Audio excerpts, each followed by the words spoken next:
وہ اس کی وجہ یہ ہے کہ اتنا انویلڈی قسم کا سسٹم ہے کہ آپ جو ہم چیزیں چاہتے ہیں نا, ہمارا پرابلم تو ٹوین ڈیفیسٹس ہے, ایک طرف کرنٹ اکاؤنٹ ہے, دوسری طرف فسکل ہے. تو ان دونوں کو ٹھیک کرنے کے لیے پہلے تو ریفارمز چاہیے سسٹم, ہر تھرو آؤٹ ہر چیز کے اندر ریفارم چاہیے. لیکن جو میں سب سے پہلے جو شارٹ ٹرم کی آپ بات کر رہے ہیں نا شوکت, سب سے جو ہم امیڈیٹ اگر ہم کہیں سے ریلیف مل سکتی ہے, کیونکہ دو ہی پرابلمز ہو جاتے ہیں. سب سے بڑا پرابلم تو ڈالر کا ہوتا ہے, ہمارا روپیہ گرنا شروع ہو جاتا ہے, اس سے انفلیشن بڑھنی شروع ہو جاتی ہے, اس سائیکل کے اندر ہی ہم پھنسے ہوئے ہیں, اور اس کی وجہ سے انویسٹمنٹ نہیں آتی. کیونکہ جب آپ کا کرنسی گر رہی ہو تو جو باہر سے انویسٹر ہے وہ اگر یہ سمجھتا ہے کہ ڈالر میں ہی پیسے رکھے تو فائدہ ہے, وہ کیوں پاکستان میں اپنے ڈالر چینج کر کے انویسٹ کرے. اور اپنے بھی لوگ, ہمارے بھی لوگ آج جو حالات ہیں پاکستان کے, سارا پاکستان کے اندر بھی انویسٹر وہ ڈالر ہی لے کے بیٹھ جائے. وہ کیوں انویسٹ کرے جب اسے پتا ہے کہ اسے یہی نہیں پتا کہ کرنسی کتنی تیزی سے گرے گی. سو جو سب سے امپورٹنٹ چیز وہ یہ ہے کہ ہم پہلے تو اپنے روپے کو کیسے مضبوط کر سکتے, وہ کون کون سی چیزیں ہیں جو ڈالر انکم بڑھا سکتی, اور وہ سب سے امپورٹنٹ جو اوورسیز پاکستانی ہیں اس کو ہم کیسے پاکستان کے اندر انویسٹ کروا سکتے. ہم نے ریمیٹنسز تو اس نے ہمیں ٹرسٹ کیا, ریکارڈ ہم نے اٹھا دی. روشن ڈیجیٹل بائی دا وے 1.5 سال کے اندر تقریباً $5.5 ارب ڈالر آ گیا تھا, اور وہ تیزی سے بڑھ رہا تھا, یعنی تیزی سے گرو کر رہا تھا. تو ہم اور کیا کر سکتے ہیں ان کو اس ملک میں انویسٹ کروانے کے لیے. میں نے 2 بڑے پروجیکٹ سوچے تھے. ایک یہ سندھ گورنمنٹ نے سکیٹل کر دیا بنڈل آئلینڈ کا, بلینز آف ڈالر, $5-6 بلین تو ایک وقت ہی کمٹ ہو گئے تھے باہر سے, بڑے کنسورشنز تھے. اور پھر یہ راوی سٹی, یہ بھی اس کو بھی 12 مہینے اس اسٹے آرڈر دے دیا, 12 مہینے. تو وہ 12 مہینے وہ انویسٹرز, اور اب پہلی دفعہ آ گئے انویسٹرز, اور وہ بھی اور سارے باہر سے تھے. تو یہ جو پاکستان کے اندر ڈالرز کیسے لے کے آنے ہیں اوورسیز پاکستانی سے, یہ ہے کہ اچھا اب میرا سب سے زیادہ انٹریکشن اوورسیز پاکستانی سے, کیونکہ شوکت خانم کا آدھا پیسہ ادھر سے آتا ہے, بنانے میں سب سے زیادہ انہوں نے میری مدد کی تھی کیونکہ میں جاتا تھا پاکستانی کمیونٹی سے. سو ان کو پرابلمس کیا آتے ہیں؟ نمبر 1 کہ وہاں ٹائم بہت لگتا ہے. وہ کہتے ہیں پاکستان کے اندر اگر آپ انویسٹ کرتے ہیں تو ٹائم بڑا ضائع ہوتا ہے. ہماری جو سپیڈ ہے کام کرنے کی, جو گورنمنٹ ڈپارٹمنٹس میں, وہ اتنی سلو ہے کہ ہمارے لیے بڑا مشکل ہے کہ ہم ٹائم از مانی. تو وہ سب سے پہلے تو وہ یہ کمپلین کرتے ہیں. سیکنڈلی وہ رشوت کی بات کرتے ہیں, ہر جگہ وہ پیسے لیتے ہیں, اور جو سپیڈ منی کہتے ہیں, وہ جو لوگ اس سسٹم پہ عادی ہو جائیں وہ یہاں ایڈجسٹ ہی نہیں کر سکتے. اچھا کئی دفعہ ان کے بچے آ کے یہاں بڑے موٹیویٹڈ ہوتے ہیں پاکستان میں انویسٹ کرنے کے لیے, وہ بےچارے یہاں دھوکے کھا کے جب ان سے کوئی فراڈ ہوتا ہے, کوئی کانٹریکٹ انفورسمنٹ نہیں ہوتی, وہ سارے واپس چلے جاتے ہیں. تو اوور لاسٹ 40 ایئرز جو میں نے اوورسیز پاکستانی کو اتنی دفعہ دیکھا, کوشش کرتے تھے آنے کے لیے, یا سسٹم ہی نہیں الاؤ کرتا ان کو انویسٹ کرنے کے لیے. دیکھیں ایک تو بڑا انویسٹر ہے نا, لیکن وہ جو اسمال اور میڈیم انڈسٹری والا انویسٹر ہے وہ بڑا تو نہیں ہے, لیکن 1 کروڑ پاکستانی باہر, ان میں سے ہی پیسہ جمع کرتے تھے. اور میں آپ بات کر رہا ہوں 70 سے میں کر رہا ہوں, وہ وہاں جا کے پیسے جمع کرتے تھے, پیسے جمع کر کے آگے پاکستان کچھ بزنس میں لگاتے تھے, اور وہ بےچارے 90% پرابلم ہوتا تھا, وہ رل جاتے تھے. یہاں فراڈ ہوتا تھا, کچھ ہوتا تھا, رشوت, وہ چل نہیں. بڑا انویسٹر پھر بھی چل جائے, چھوٹے کے لیے تو یہ سسٹم الاؤ کرتا ہی نہیں ہوتا. سو نمبر 1 میری چیز یہ ہے کہ جو ہمیں ریفارمز کرنی ہے گورننس کے اندر, وہ سب سے پہلے ہم ساری رکاوٹیں روکیں جو کہ ان کے راستے میں آتی. میں جب چائنا بھی گیا, میں نے ان کے پریمیئر سے بات کی, پریمیئر لی سے, کہ ہم پاکستان میں انڈسٹری اپنی ریلوکیٹ کریں. ادھر بھی اسی نے یہ کہا, کہتا کہ اتنی دیر لگتی ہے, وہ سارے کمپلین کرتے ہیں کہ وہاں اتنا پروسیس اتنا لیٹ ہے کہ وہ افورڈ نہیں کر سکتے, وہ چھوڑ کے آ جاتے ہیں. آپ انسینٹیو بھی دیں تو اس کا بھی فائدہ نہیں. سو پہلے تو یہ جو میں کہہ رہا ہوں نا کہ یہ کرائسس اپرچونٹی دے گا اپنا گورننس سسٹم ٹھیک کرنے کا. ہم نے یہ لاسٹ اپنے آخری 6-7-8 مہینے میں اسمال اور میڈیم انڈسٹری پہ بڑا زور لگایا ان کی کیونکہ سب سے بڑی تو ان کے اوپر رکاوٹیں، تو ان کی ساری ہم نے گیلوٹین کی، جتنے بھی ان کے اوپر پرمیشنز لینی ہوتی اور انسپیکٹرز اور جو وہ سارا ہم کرتے گئے، تو وہ ہم اس طرف جا رہے تھے. لیکن بہت بڑا رکاوٹ آتی ہے سسٹم کے اندر سے. ایک سسٹم جو کرپٹ ہو چکا ہے، اس میں لوگ پیسے بنا رہے ہیں، وہ چینج آنے نہیں دیتے.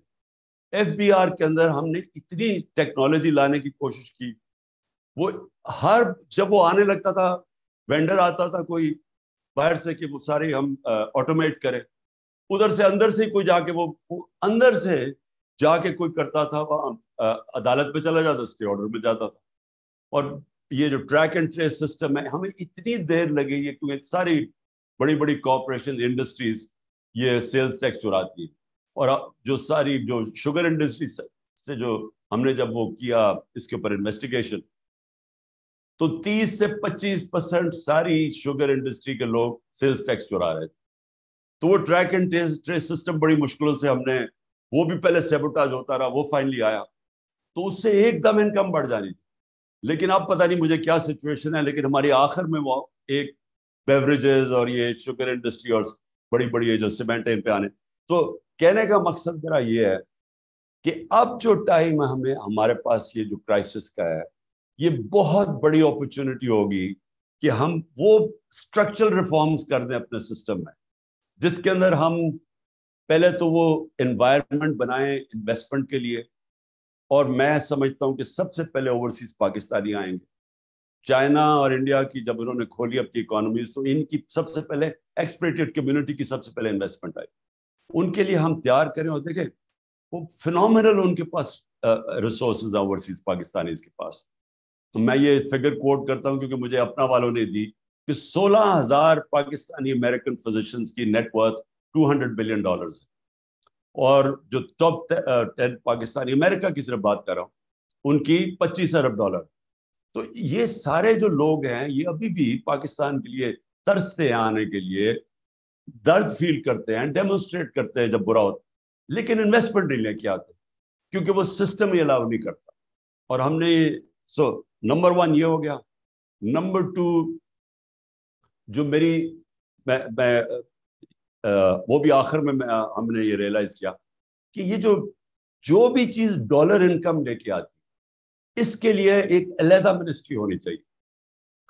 کیونکہ وہ کون سی چیزیں ڈالر لے کے آتی ہیں، تاکہ ان کی صرف فوکس ہو کہ وہ منسٹریز جو جدھر کیونکہ وہ کراس دا بورڈ ہوتی ہے نا. ایک تو ایکسپورٹس ہیں آپ کی، لیکن اور بھی آپ کی ہیں، ایگریکلچر ہے، اس کے اندر کون سی چیزوں سے ہم امپورٹ سبسٹیوشن کر سکتے ہیں، لانگ ٹرم پلاننگ ہو، تو وہ ایک جگہ سے مانیٹر ہو. کیونکہ میں نے ریئلائز کیا کہ وہ علیحدہ جگہ کام ہوتے ہیں، ان کی کوئی کوآرڈینیشن ہی نہیں ہوتی. اور پھر کوئی کسی کو، یعنی جو بیوروکریسی میں لوگ کام کر رہے ہوتے ہیں، کسی کو اہمیت ہی نہیں ہے کہ ہمیں کتنا امپورٹنٹ ہے اس ملک میں ہم ڈالر انکم بڑھائیں. ایک مثلا کہیں سے گرانٹ آ رہی تھی ڈالرز کی، میں آپ کو صرف مثال دے رہا ہوں، $500 ملین کی آ رہی تھی. وہ ورلڈ بینک والا وہ جو ایلانگو تھا وہ میرے پاس آیا، کہتا کہ تمہیں پتا ہے تمہارے پاس صرف 2 ہفتے رہ گئے اور وہ گرانٹ واپس جا رہی ہے. میں بڑی دیر کا، میں 3 مہینے پہلے ہم نے گو ہیڈ دی ہوئی تھی اس کو. تو میں نے جب چیک کیا، ایک سیکشن آفیسر نے آبجیکشن لگا دی تھی اس کو، گرانٹ آ رہی ہے $500 ملین کی. اس آبجیکشن کی وجہ سے وہ صرف 2 ہفتے رہ گئے تھے، وہ گرانٹ واپس جا رہی تھی. تو یعنی ایسے لگتا ہے کہ لوگوں کو سمجھ ہی نہیں ہے کہ کتنی امپورٹنٹ ہے اس ملک کے اندر ہماری ایکسپورٹ ارننگز یا ڈالر انکم. تو میں یہ سوچ رہا تھا کہ ایک اگر منسٹری کا صرف یہ کام ہو کہ کون سی چیزیں ڈالرز لے کے آتی ہیں، اور وہ ان کی سارا وقت پلاننگ ہو رہی ہو کہ ہم کیسے اس کو ایکسپینڈ کر سکتے ہیں، ہم کدھر پرابلمز آ رہے ہیں وہ دور کریں. تو اور پھر ایگریکلچر ہے، اور ٹورزم کی کبھی بھی نہیں ہونی چاہیے کہ اس کو یہ پروونسز کے اندر چلے گئے ٹورزم. ان کے پاس کیپیسٹی نہیں ہے ٹورزم ڈیولپ کرنے. ٹورزم فیڈرل سبجیکٹ ہونا چاہیے اوور آل آپ، کیونکہ اس میں اتنا زیادہ پیسہ آ سکتا ہے. صرف ریلیجس ٹورزم میں جو ہم نے شروع کی تھی، ایسی بدھسٹ سائٹس ہیں پاکستان میں، لیکن اس کا کوئی، اب وہ کے پی کے پاس، کے پی میں جو پڑا ہوا ہے مثلا بہت زیادہ سائٹس وہاں ہیں، اور یہ جو 40 فٹ کا سلیپنگ بدھا پڑا ہے جو ہمارے دور میں ڈسکور ہوا، تو اس کے لیے تو پورا ایک پلان بننا چاہیے کہ کیسے اٹریکٹ کریں. میں نے وہ کوئی بدھسٹ مانکس آئے تو انہوں نے کہا جی یہاں ساری دنیا اس کو دیکھنا آنا چاہتی ہے، وہاں کوریا سے آئے ہوئے. تو ہمارے پاس نہ کے پی کے اندر کیپیسٹی تھی کہ وہ اس کو پوری طرح مارکیٹ کریں یا ڈیولپ کریں، اور نہ ہی کسی کے پاس ہے. صرف یہ ٹورزم بھی یہ بہت بڑا منی ارنر ہے. میں آپ کو ایک اور بات بتاؤں، میرے پاس آیا آسٹریا سے، اس نے مجھے کہا کہ آپ کا جو وہ ناردرن ایریاز پھر کے آیا، اس نے کہا آپ پاکستان دنیا کا اسکیئنگ کیپٹل بن سکتا ہے، کیونکہ وہ برف پگھلتی جا رہی ہے گلوبل وارمنگ سے. ہماری اتنے اونچے اونچے پہاڑ ہیں کہ وہاں سارا سال اسکیئنگ ہو سکتی ہے. تو اینی وے میں صرف یہ ایگزامپل دے رہا ہوں کہ ہمارے پاس کیپیسٹی، اب جی بی کے اندر کیپیسٹی ہوگی کہ وہ ڈیولپ کرے اس کو. سو یہ بھی ایک جو بھی ڈالر ارننگ کی آپ کو مثال دے رہا ہوں. سیکنڈلی منرلز، اب منرلز بھی چلے گئے سارے صوبوں کے پاس، ان کے پاس بھی کیپیسٹی نہیں ہے. اب اتنی پوٹینشیل ہے منرلز کے اندر ڈیولپ کر، لیکن وہ بھی جب ایک تکڑی منسٹری فیڈرل لیول پہ ہوگی تو وہ ڈیولپ ہوگا. شیر بشک صوبوں کو چلا جائے، لیکن اس کی ڈیولپمنٹ کے اندر تو ایک پاورفل منسٹری بنے جو سارا وہ ڈیولپ کرے. میں صرف مثال دے رہا ہوں جو ڈالر ارن کر سکتے ہیں. اور پھر سیکنڈلی جو ایکسپینڈیچر، یہ جو آپ نے بات کی بالکل ٹھیک شوکت، کہ اتنا بلوٹڈ ہماری گورنمنٹ بیٹھی ہوئی ہے. ابھی آپ نے فگرز دیے ہیں ان کے اوپر کتنا پیسہ اب ان کی انکریز، سیلری انکریز پہ ملک کی کتنی ریسورسز جائیں گی. لیکن اگر آپ ان کی پروڈکٹیوٹی دیکھیں تو وہ جب آپ 3 آدمی بٹھا دیتے ہیں ایک آدمی کا کام کرنے کے لیے، تینوں ہی نہیں کام کرتے، اور بلکہ رکاوٹ بن جاتے راستے میں، چیزیں سلو ڈاؤن کر دیتے ہیں ہم. تو یہ بھی کرائسس، ایک گولڈن اپرچونٹی ہے کہ اس کو ڈاؤن سائزنگ کریں اپنی گورنمنٹ کو. اور اس کے علاوہ بھی ہمارے پاس کیپیسٹی بھی نہیں ہے. جو ماڈرن ریکوائرمنٹس ہیں بیوروکریسی کی یا منسٹریز کی، وہ ہے ہی نہیں. مجھے اتنا، جب ہم نے پروب کیا تو 2 بڑی انرجی کی بہت بڑی منسٹری، پیٹرولیم اور پاور، اب ہم سارا وقت فیل کرتے تھے کہ ان کے اندر کیپیسٹی نہیں ہے. اتنا پیسہ ہے اس کے اندر، اتنی لاسز ہیں. لیکن اس کے لیے تو ہم نے ویسے یہ بڑا ڈسکس کیا ہوا شوکت سے، میں نے بھی، یہ حماد سے بھی، کہ ہمیں بڑے اس کے لیے کوالٹی کے، جتنا مرضی ان کو پیسہ دو، کوالٹی کے اسپیشلسٹ آنے چاہیے، پروفیشنلز کو چلانا چاہیے. کیونکہ ایک فیصلے میں اربوں روپے ادھر ادھر چلا جاتا ہے، اور ان کے اندر لوگ بیٹھے ہوئے ہیں، پتہ نہیں کتنے کتنے سال کے مافیاز.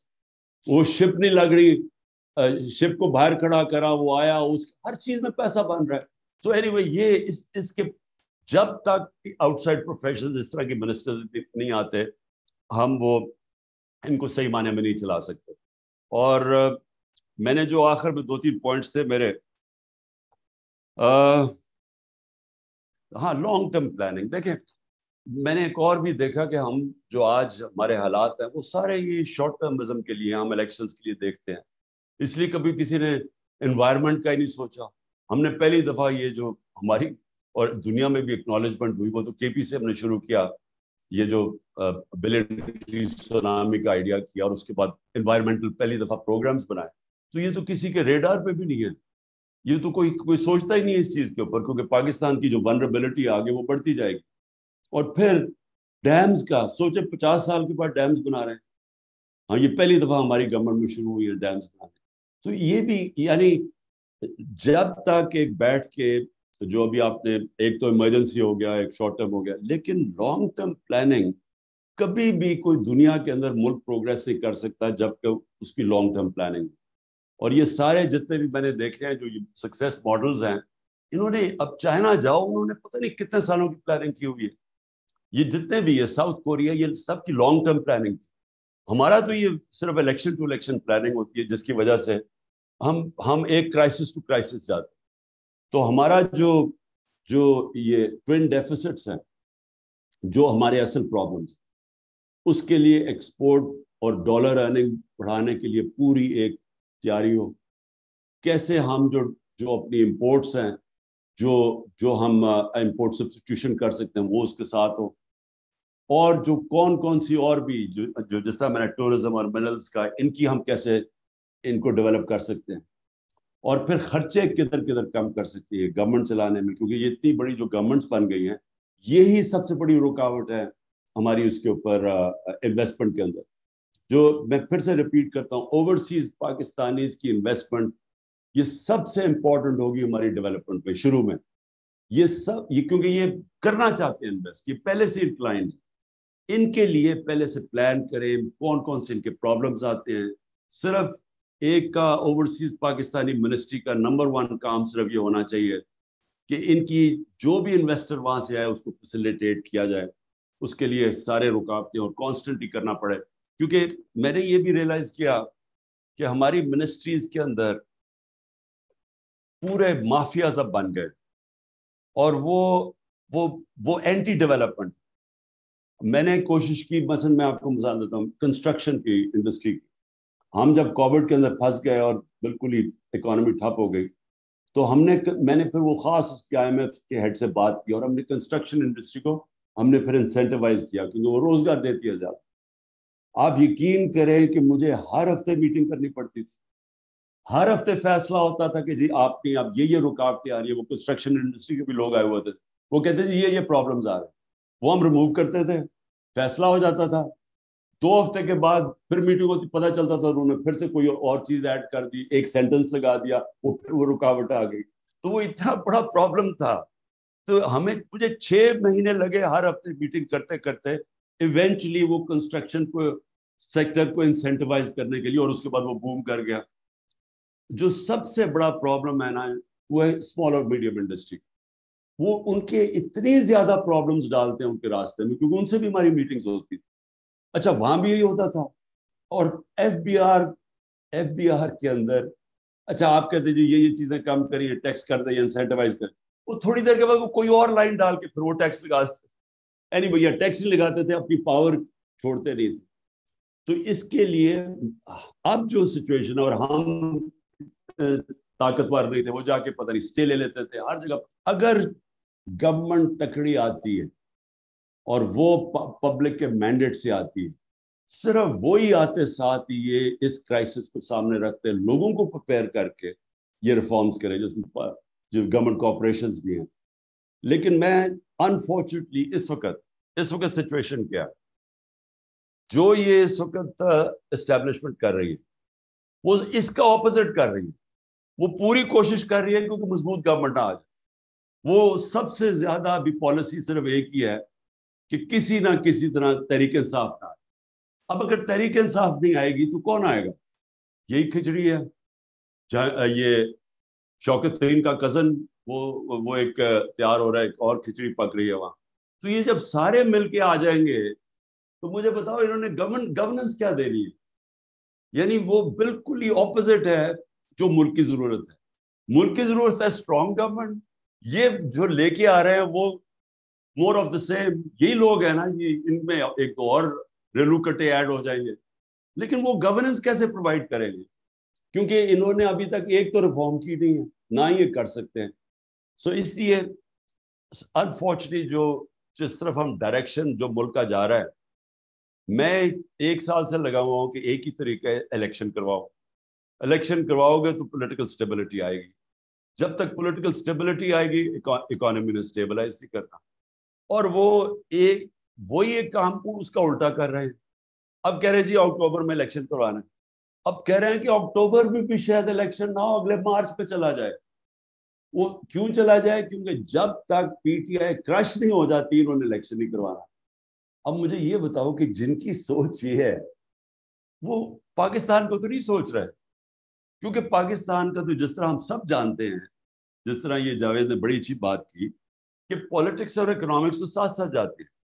تو یہ اگر اس سچویشن کے اندر ہمارے پاس پولیٹیکل سٹیبلٹی نہیں آتی تو نہ یہاں کوئی ریفارمز ہو سکتی ہیں, نہ ہم اس کرائسس سے نکل سکتے ہیں, نہ ان کے پاس کوئی روڈ میپ ہے. اب ان کے پاس تو کوئی روڈ میپ ہے ہی نہیں, جو ہوتا نظر آ جانا تھا اب تک. پلس نہ کوئی ٹرسٹ کرتا ہے. اور جو میری فیلنگ ہے کہ ہمیں جو شارٹ ٹرم میں بوسٹ ملے گی وہ اوورسیز پاکستانی سے, وہ تو سب سے پہلے ہی روشن ڈیجیٹل سے پیسہ کم ہو گیا, ریمیٹنسز گرنی شروع ہو گئی. انہوں نے تو انویسٹ کرنا نہیں ہے. اور وہ کیوں انویسٹ کریں گے جب ان کی ساری لیڈرشپ کے اربوں ڈالر باہر پڑے ہوئے ہیں, اپنے پیسے باہر رکھے ہوئے ہیں, اور لوگوں کو کہہ رہے ہیں کہ پاکستان, وہ انویسٹ نہیں کرنے لگے.